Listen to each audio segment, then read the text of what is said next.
ಬೆಳಗಾವಿಯಲ್ಲಿ ಮಳೆ ತಗ್ಗಿದ್ರೂ ನದಿಗಳ ಅಬ್ಬರ ಮಾತ್ರ ನಿಂತಿಲ್ಲ. ಹುಕ್ಕೇರಿ ತಾಲೂಕಿನ ಯರನಾಳ ಬಡಕುಂದ್ರಿ ಭಾಗದಲ್ಲಿ ಹಿರಣ್ಯಕೇಶಿ ನದಿ ನೀರು ನುಗ್ಗಿದ್ರಿಂದ ಕಬ್ಬು, ಮೆಕ್ಕೆಜೋಳ ಬೆಳೆ ಹಾನಿಯಾಗಿದೆ. ಜಮೀನಿನಲ್ಲಿ 3-4 ಅಡಿ ನೀರು ನಿಂತಿದೆ. ಸೂಕ್ತ ಪರಿಹಾರ ನೀಡಬೇಕೆಂದು ರಾಜ್ಯ ಸರ್ಕಾರಕ್ಕೆ ರೈತರು ಆಗ್ರಹಿಸಿದ್ದಾರೆ. ಮಹಾರಾಷ್ಟ್ರದಲ್ಲಿ ಮಳೆ ಅಬ್ಬರಕ್ಕೆ ಕೃಷ್ಣಾ ನದಿ ಉಕ್ಕಿ ಹರಿತಾ ಇದೆ. ಬಾಗಲಕೋಟೆ ಜಿಲ್ಲೆಯ ಜಮಖಂಡಿ ತಾಲೂಕಿನ ಚಿಕ್ಕಪಡಸಲಗಿ ಗ್ರಾಮದ ಶ್ರಮಬಿಂದು ಸಾಗರ ಭರ್ತಿಯಾಗಿದೆ. ಜಲಾಶಯದಲ್ಲಿ 4 ಟಿಎಂಸಿ ನೀರು ಸಂಗ್ರಹವಾಗಿದೆ. ಬ್ಯಾರೇಜ್ ಮೇಲೆ ನೀರು ಹರಿದು ಬರ್ತಾ ಇದೆ. ಶಿರಡಿ ಘಾಟಿಯಲ್ಲಿ ಸಾಲು ಸಾಲು ಗುಡ್ಡ ಕುಸಿತ ಬೆನ್ನಲ್ಲೇ ಚಿಕ್ಕಮಗಳೂರಿನ ಚಾರ್ಮಾಡಿ ಘಾಟಿಯಲ್ಲಿ ವಾಹನಗಳ ಸಂಚಾರ ಹೆಚ್ಚಾಗಿದೆ. ರಾಷ್ಟ್ರೀಯ ಹೆದ್ದಾರಿ 173ರಲ್ಲಿ ದಟ್ಟ ಮಂಜಿನಲ್ಲಿ ವಾಹನ ಸವಾರರು ಪರದಾಡುವಂತಾಗಿದೆ. ಕೆಲವೆಡೆ ಸಂಚಾರ ಮಂದಗತಿಯಲ್ಲಿ ಸಾಗ್ತಾ ಇದೆ. ಮಂಡ್ಯ ಜಿಲ್ಲೆಯಲ್ಲಿರೋ ಕೆಆರ್ಎಸ್ ಜಲಾಶಯ ಭರ್ತಿಯಾಗಲು ಕೇವಲ 1 ಅಡಿ ನೀರು ಬಾಕಿ ಇದೆ. 124.8 ಅಡಿ ಗರಿಷ್ಠ ಸಾಮರ್ಥ್ಯವಿರುವಂತಹ ಜಲಾಶಯದಲ್ಲಿ ಸದ್ಯ 123.25 ಅಡಿ ನೀರು ಈಗಾಗಲೇ ತುಂಬಿದೆ. ಜಲಾಶಯಕ್ಕೆ 73,811 ಕ್ಯೂಸೆಕ್ ನೀರು ಹರಿದು ಬರ್ತಾ ಇದೆ. ಕಾವೇರಿ ಜಲಾನಯನ ಪ್ರದೇಶದಲ್ಲಿ ಮಳೆ ಸುರಿತಾ ಇರೋದ್ರಿಂದ ಮಂಡ್ಯ ಜಿಲ್ಲೆಯ ರಂಗನತಿಟ್ಟು ಪಕ್ಷಿಧಾಮದಲ್ಲಿ ಬೋಟಿಂಗ್ಗೆ ನಿರ್ಬಂಧ ಹೇರಲಾಗಿದೆ. ಹೊರಹರಿವು ಹೆಚ್ಚಿದ್ದ ಹಿನ್ನೆಲೆ ಪಕ್ಷಿಧಾಮದ ಬೋಟಿಂಗ್ ರದ್ದು ಮಾಡಲಾಗಿದೆ. ಹೀಗಾಗಿ ದೂರದಲ್ಲೇ ಪಕ್ಷಿಗಳನ್ನು ವೀಕ್ಷಿಸಿ ಪ್ರವಾಸಿಗರು ವಾಪಸ್ಸಾಗ್ತಾ ಇದ್ದಾರೆ. ವಯನಾಡಿನಲ್ಲಿ ಭಾರೀ ಮಳೆಯ ಹಿನ್ನೆಲೆಯಲ್ಲಿ ಮೈಸೂರು ಜಿಲ್ಲೆಯಲ್ಲಿರೋ ಕಬಿನಿ ಡ್ಯಾಂನ ಒಳಹರಿವು ಹೆಚ್ಚಳವಾಗಿದೆ. ಕಬಿನಿ ಡ್ಯಾಂನಿಂದ ಕಪಿಲಾ ನದಿಗೆ 30,000 ಕ್ಯೂಸೆಕ್ ನೀರು ಬಿಡುಗಡೆ ಮಾಡಲಾಗಿದೆ. ಹೀಗಾಗಿ ಕಪಿಲಾ ನದಿ ಪಾತ್ರದ 30ಕ್ಕೂ ಹೆಚ್ಚು ಹಳ್ಳಿಗಳು ಸಂಪರ್ಕ ಕಳೆದುಕೊಂಡಿವೆ. ಉತ್ತರಾಖಂಡ್ನಲ್ಲಿ ಸುರಿತಾ ಇರುವ ಮಳೆಯಿಂದ ಬೆಟ್ಟ ಗುಡ್ಡಗಳು ಕುಸಿತಾ ಇವೆ. ನಂದಪ್ರಯಾಗ್ನಲ್ಲಿ ರಸ್ತೆಗಳಿಗೆ ಬಂಡೆಗಳು ಬಂದು ಬೀಳ್ತಾ ಇವೆ.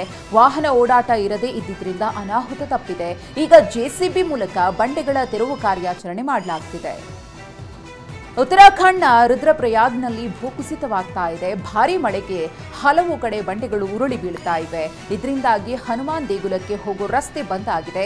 ಸೋನ್ ಪ್ರಯಾಗ್ ಬಳಿ ಇರೋ ದೇಗುಲದ ರಸ್ತೆ ಬಂದ್ ಆಗಿರುವುದರಿಂದ ವಾಹನ ಸವಾರರು ಪರದಾಡುವಂತಾಗಿದೆ. ಇನ್ನು ಉತ್ತರಾಖಂಡ್ನ ಬದ್ರಿನಾಥ್, ಕೇದಾರ್ನಾಥ್ ಹೆದ್ದಾರಿಯಲ್ಲೂ ಕೂಡ ಬೆಟ್ಟ ಕುಸಿತವಾಗಿದೆ. ಬಂಡೆ ಕುಸಿತು ಹೆದ್ದಾರಿ ಬಂದ್ ಆಗಿದ್ದು ಪ್ರವಾಸಿಗರು ಪರದಾಡ್ತಾ ಇದ್ದಾರೆ. ಜೆಸಿಬಿ ಮೂಲಕ ಮಣ್ಣು ಮತ್ತು ಬಂಡೆಗಳ ತೆರವು ಕಾರ್ಯ ಸಾಗ್ತಾ ಇದೆ. ಉತ್ತರಾಖಂಡ್ನ ಹಲವೆಡೆ ಗುಡ್ಡ ಕುಸಿತದಿಂದ ಅವಾಂತರ ಸೃಷ್ಟಿಸಿದೆ. ಸಿರೋಘಡ್ ರಾಷ್ಟ್ರೀಯ ಹೆದ್ದಾರಿ ಮೇಲೆ ಗುಡ್ಡ ಕುಸಿದಿದೆ. ಇದರಿಂದಾಗಿ ರಸ್ತೆ ಮೇಲೆ ಕಲ್ಲು, ಮಣ್ಣುಗಳ ರಾಶಿಯೇ ಬಿದ್ದಿದೆ. ರಸ್ತೆ ಸಂಚಾರ ವ್ಯತ್ಯಯವಾಗಿದ್ದು ಸವಾರರು ಸಂಕಷ್ಟಕ್ಕೀಡಾಗಿದ್ದಾರೆ. ಉತ್ತರಾಖಂಡ್ನಲ್ಲಿ ಗುಡ್ಡ ಕುಸಿತ ಇರೋದ್ರಿಂದ ಕೇದಾರನಾಥ ಯಾತ್ರಾರ್ಥಿಗಳು ಪರದಾಡುವಂತಾಗಿದೆ. ಸೋನ್ ಪ್ರಯಾಗ್ನಲ್ಲಿ ಹಲವು ಯಾತ್ರಿಗಳು ಸಿಲುಕಿದ್ದಾರೆ. ಮುನ್ಕಟಿಯಾದಲ್ಲಿ ಮಣ್ಣು ಮತ್ತು ಬಂಡೆ ತೆರವು ಕಾರ್ಯ ಭರದಿಂದ ಸಾಗಿದೆ. ರಸ್ತೆ ಕ್ಲಿಯರ್ ಮಾಡಿ ಪ್ರವಾಸಿಗರನ್ನ ಬಿಡಲಾಗ್ತಾ ಇದೆ. ಭಾರೀ ಮಳೆಯಿಂದಾಗಿ ಉತ್ತರಾಖಂಡ್ನ ಚಮೋಲಿ ಬದ್ರಿನಾಥ್ ರಸ್ತೆ ಬಂದ್ ಆಗಿದೆ. ನಂದಪ್ರಯಾಗ್ ಭನೇರ್ಪನಿ ಬಳಿ ಗುಡ್ಡ ಕುಸಿತವಾಗಿರುವುದರಿಂದ ಸಂಚಾರ ಅಸ್ತವ್ಯಸ್ತವಾಗಿದೆ. ರಸ್ತೆ ಮೇಲಿನ ಮಣ್ಣು ತೆರವುಗೊಳಿಸಲು ಹರಸಾಹಸ ಪಡಲಾಗ್ತಾ ಇದೆ. ಉತ್ತರಾಖಂಡ್ನ ರುದ್ರಪ್ರಯಾಗ್ನಲ್ಲಿ ಬಸ್ ಉರುಳಿ ಹಲವು ಪ್ರಯಾಣಿಕರು ಕಣ್ಮರೆಯಾಗಿದ್ದಾರೆ. 3 ದಿನಗಳಿಂದ ಮುಂದುವರಿದ ಶೋಧ ಕಾರ್ಯ ಭರದಿಂದ ಸಾಗಿದೆ. ಅಲಕಾನಂದ ನದಿಯಲ್ಲಿ ಕೊಚ್ಚಿ ಹೋದವರಿಗಾಗಿ ಎಸ್ಡಿಆರ್ಎಫ್ ಸಿಬ್ಬಂದಿ ಹುಡುಕಾಟ ನಡೆಸಿದ್ದಾರೆ. ನಟಿ ಹಾಗೂ ರೂಪದರ್ಶಿ ಶೆಫಾಲಿ ಜರಿವಾಲಾ ವಿಧಿವಶರಾಗಿದ್ದಾರೆ. 42 ವರ್ಷದ ಶೆಫಾಲಿಗೆ ಕಳೆದ ರಾತ್ರಿ ಮುಂಬೈ ಮನೆಯಲ್ಲಿದ್ದಾಗ ಹೃದಯಾಘಾತವಾಗಿದೆ. ಕೂಡಲೇ ಅವರನ್ನ ಬೆಲ್ಲಿವ್ಯೂ ಮಲ್ಟಿ ಸ್ಪೆಷಾಲಿಟಿ ಆಸ್ಪತ್ರೆಗೆ ಕರೆದೊಯ್ಯಲಾಗಿದೆ. ಆದರೆ ಅಷ್ಟೊತ್ತಿಗಾಗಲೇ ಪ್ರಾಣ ಹೋಗಿತ್ತು ಅಂತ ವೈದ್ಯರು ತಿಳಿಸಿದ್ದಾರೆ. ನಟಿ ಶೆಫಾಲಿ ಜರಿವಾಲಾ ಸಾವಿಗೆ ನಿಖರ ಕಾರಣ ತಿಳಿದು ಬಂದಿಲ್ಲ ಅಂತ ಮುಂಬೈ ಪೊಲೀಸರು ಶಾಕಿಂಗ್ ಮಾಹಿತಿ ನೀಡಿದ್ದಾರೆ. ಮಧ್ಯರಾತ್ರಿ 1 ಗಂಟೆ ಸುಮಾರಿಗೆ ಶೆಫಾಲಿ ಸಾವಿನ ಬಗ್ಗೆ ಮಾಹಿತಿ ಲಭ್ಯವಾಗಿದೆ. ಶೆಫಾಲಿ ಸಾವಿಗೆ ಕಾರಣ ಇನ್ನೂ ಸ್ಪಷ್ಟವಾಗಿಲ್ಲ ಅಂತ TV9ಗೆ ಮುಂಬೈ ಪೊಲೀಸ್ ಉನ್ನತ ಮೂಲಗಳಿಂದ ಮಾಹಿತಿ ಸಿಕ್ಕಿದೆ. ಮುಂಬೈ ಪೊಲೀಸರು ಮತ್ತು ವಿಧಿವಿಜ್ಞಾನ ತಜ್ಞರು ಶೆಫಾಲಿ ಜರಿವಾಲಾ ಸಾವು ಪ್ರಕರಣದ ತನಿಖೆ ನಡೆಸುತ್ತಿದ್ದಾರೆ. ಅಂಧೇರಿಯಲ್ಲಿರುವ ಶೆಫಾಲಿ ನಿವಾಸಕ್ಕೆ ವಿಧಿವಿಜ್ಞಾನ ತಜ್ಞರು ಮತ್ತು ಪೊಲೀಸರು ತೆರಳಿದ್ದು ಸ್ಥಳ ಪರಿಶೀಲನೆ ಮಾಡಿದ್ರು. ನಟಿ ಹಾಗೂ ಮಾಡೆಲ್ ಶೆಫಾಲಿ ಜರಿವಾಲಾ ಸಾವು ಬಗ್ಗೆ ಮುಂಬೈ ಪೊಲೀಸರು 4 ಹೇಳಿಕೆಯನ್ನು ದಾಖಲು ಮಾಡಿಕೊಂಡಿದ್ದಾರೆ. ಶೆಫಾಲಿ ಪತಿ ಪರಾಗ್ ತ್ಯಾಗಿ, 2 ನೌಕರರು, ಭದ್ರತಾ ಸಿಬ್ಬಂದಿ ಹೇಳಿಕೆಯನ್ನು ಪಡೆದುಕೊಂಡಿದ್ದಾರೆ. ನಟಿ ಶೆಫಾಲಿ ಜರಿವಾಲಾ ನಿಧನಕ್ಕೆ ಬಾಲಿವುಡ್ ಗಣ್ಯರು ಆಘಾತ ವ್ಯಕ್ತಪಡಿಸಿದ್ದಾರೆ. ಬಾಲಿವುಡ್ ಸಿಂಗರ್ ಮಿಕಾ ಸಿಂಗ್ ಈ ಸುದ್ದಿ ಕೇಳಿ ನನಗೆ ನಿಜಕ್ಕೂ ಆಘಾತವಾಗಿದೆ ಅಂತ ಟ್ವೀಟ್ ಮಾಡಿದ್ದಾರೆ. ನಟ ಅಲಿ ಗೋನಿ, ರಾಜೀವ್ ಅದಾತಿಯಾ ಮತ್ತು ಕಾಮ್ಯಾ ಪಂಜಾಬಿ ಕೂಡ ನಟಿ ಶೆಫಾಲಿ ಜರಿವಾಲಾ ನಿಧನಕ್ಕೆ ಕಂಬನ ಮಿಡಿದಿದ್ದಾರೆ. ನಿಖಿಲ್ ಕುಮಾರಸ್ವಾಮಿ ರಾಜ್ಯ ಪ್ರವಾಸದ ಬಗ್ಗೆ ನನಗೆ ಗೊತ್ತಿಲ್ಲ ಅಂತ ಜೆಡಿಎಸ್ನ ಶಾಸಕ ಜಿಟಿ ದೇವೇಗೌಡ ಹೇಳಿದ್ದಾರೆ. ಬೆಂಗಳೂರಿನಲ್ಲಿ ಮಾತನಾಡಿದ ಅವರು, ನಾನು ನನ್ನ ಕ್ಷೇತ್ರದ ಬಗ್ಗೆ ಅಷ್ಟೇ ಗಮನವನ್ನು ಕೊಡ್ತಿದ್ದೀನಿ. ಹಿಂದಿನಂತೆ ಪಕ್ಷ ಕಟ್ಟುವ ಪದ್ಧತಿ ಈಗಿಲ್ಲ. ಹೊಂದಾಣಿಕೆ ಮಾಡಿಕೊಂಡವರಲ್ಲಿ ಕೊರತೆ ಕಾಣಿಸ್ತಾ ಇದೆ ಅಂತ ಬೆಂಗಳೂರಿನಲ್ಲಿ ಹೇಳಿದ್ದಾರೆ. ಸತೀಶ್ ಜಾರಕಿಹೊಳಿ ಕೆಪಿಸಿಸಿ ಅಧ್ಯಕ್ಷ ಆಗಬಹುದು ಎಂದು ಸಚಿವ ಕೆಎನ್ ರಾಜಣ್ಣ ಸ್ಫೋಟಕ ಹೇಳಿಕೆ ನೀಡಿದ್ದಾರೆ. ಕೆಪಿಸಿಸಿ ಅಧ್ಯಕ್ಷರ ಸ್ಥಾನ ಬದಲಾವಣೆ ಆಗುತ್ತೆ, ಬದಲಾವಣೆ ಬಗ್ಗೆ ಹೈಕಮಾಂಡ್ ತೀರ್ಮಾನ ಮಾಡುತ್ತೆ ಎಂದಿದ್ದಾರೆ.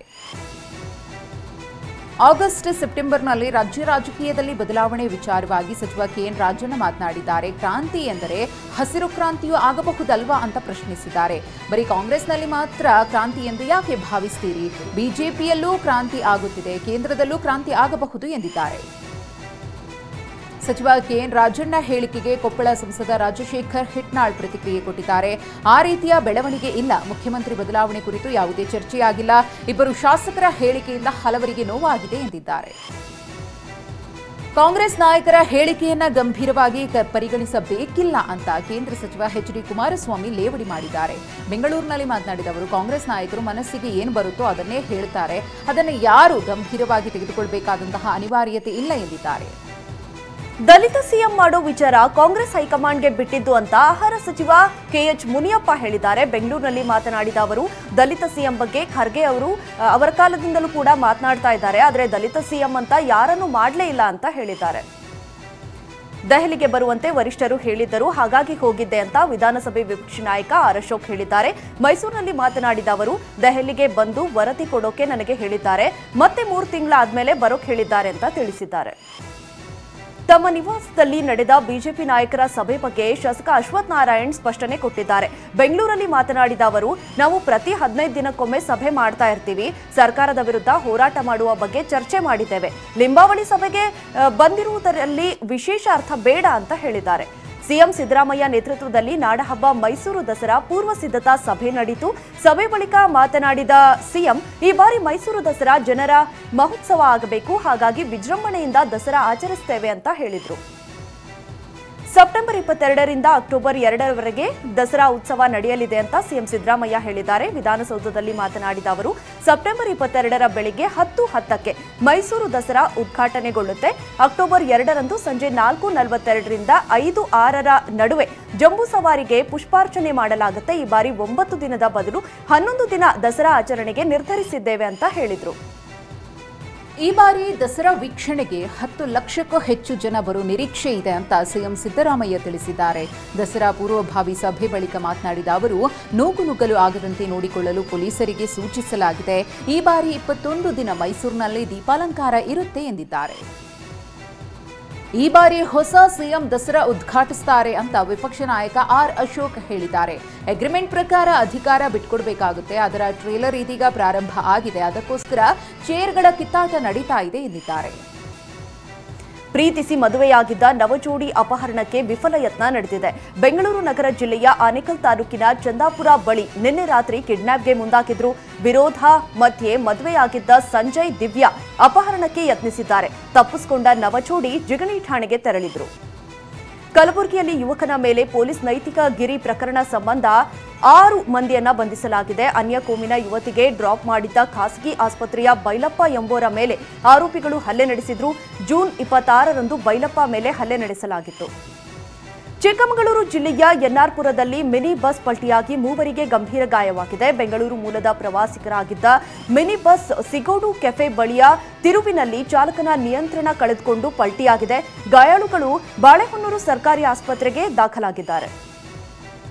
ಭದ್ರಾ ಬಲದಂಡೆ ಕಾಲುವೆ ಸೀಳಿ ಕುಡಿಯುವ ನೀರಿನ ಕಾಮಗಾರಿ ಆರಂಭವನ್ನು ವಿರೋಧಿಸಿ ಕರೆ ಕೊಡಲಾಗಿದ್ದ ದಾವಣಗೆರೆ ನಗರ ಬಂದ್ ವೇಳೆ ಕಾಂಗ್ರೆಸ್ ಮತ್ತು ಬಿಜೆಪಿ ಕಾರ್ಯಕರ್ತರ ನಡುವೆ ಗಲಾಟೆಯಾಗಿದೆ. ಜಯದೇವ ವೃತ್ತದಲ್ಲಿ ಎರಡೂ ಪಕ್ಷದ ಕಾರ್ಯಕರ್ತರು ಪರಸ್ಪರ ಘೋಷಣೆ ಕೂಗಿದ್ದಾರೆ. ಸ್ಥಳಕ್ಕಾಗಮಿಸಿದ ಪೊಲೀಸರು ಪರಿಸ್ಥಿತಿಯನ್ನ ತಿಳಿಗೊಳಿಸಿದ್ರು. ರೈಲಿನ ಎಸಿ ಬೋಗಿಗಳಲ್ಲಿ ಪ್ರಯಾಣಿಕರ ಚಿನ್ನದ ಒಡವೆ ಕಳ್ಳತನ ಮಾಡ್ತಾ ಇದ್ದ ಆರೋಪಿಯನ್ನು ಬಂಧಿಸಲಾಗಿದೆ. ಪಂಜಾಬ್ ಮೂಲದ ಜಿತೇಂದ್ರ ಕುಮಾರ್ನನ್ನ ಮೈಸೂರಿನಲ್ಲಿ ರೈಲ್ವೆ ಪೊಲೀಸರು ಅರೆಸ್ಟ್ ಮಾಡಿದ್ದಾರೆ. ಬಂಧಿತನಿಂದ 22 ಲಕ್ಷ ಮೌಲ್ಯದ 281 ಗ್ರಾಂ ಚಿನ್ನಾಭರಣವನ್ನು ವಶಕ್ಕೆ ಪಡೆಯಲಾಗಿದೆ.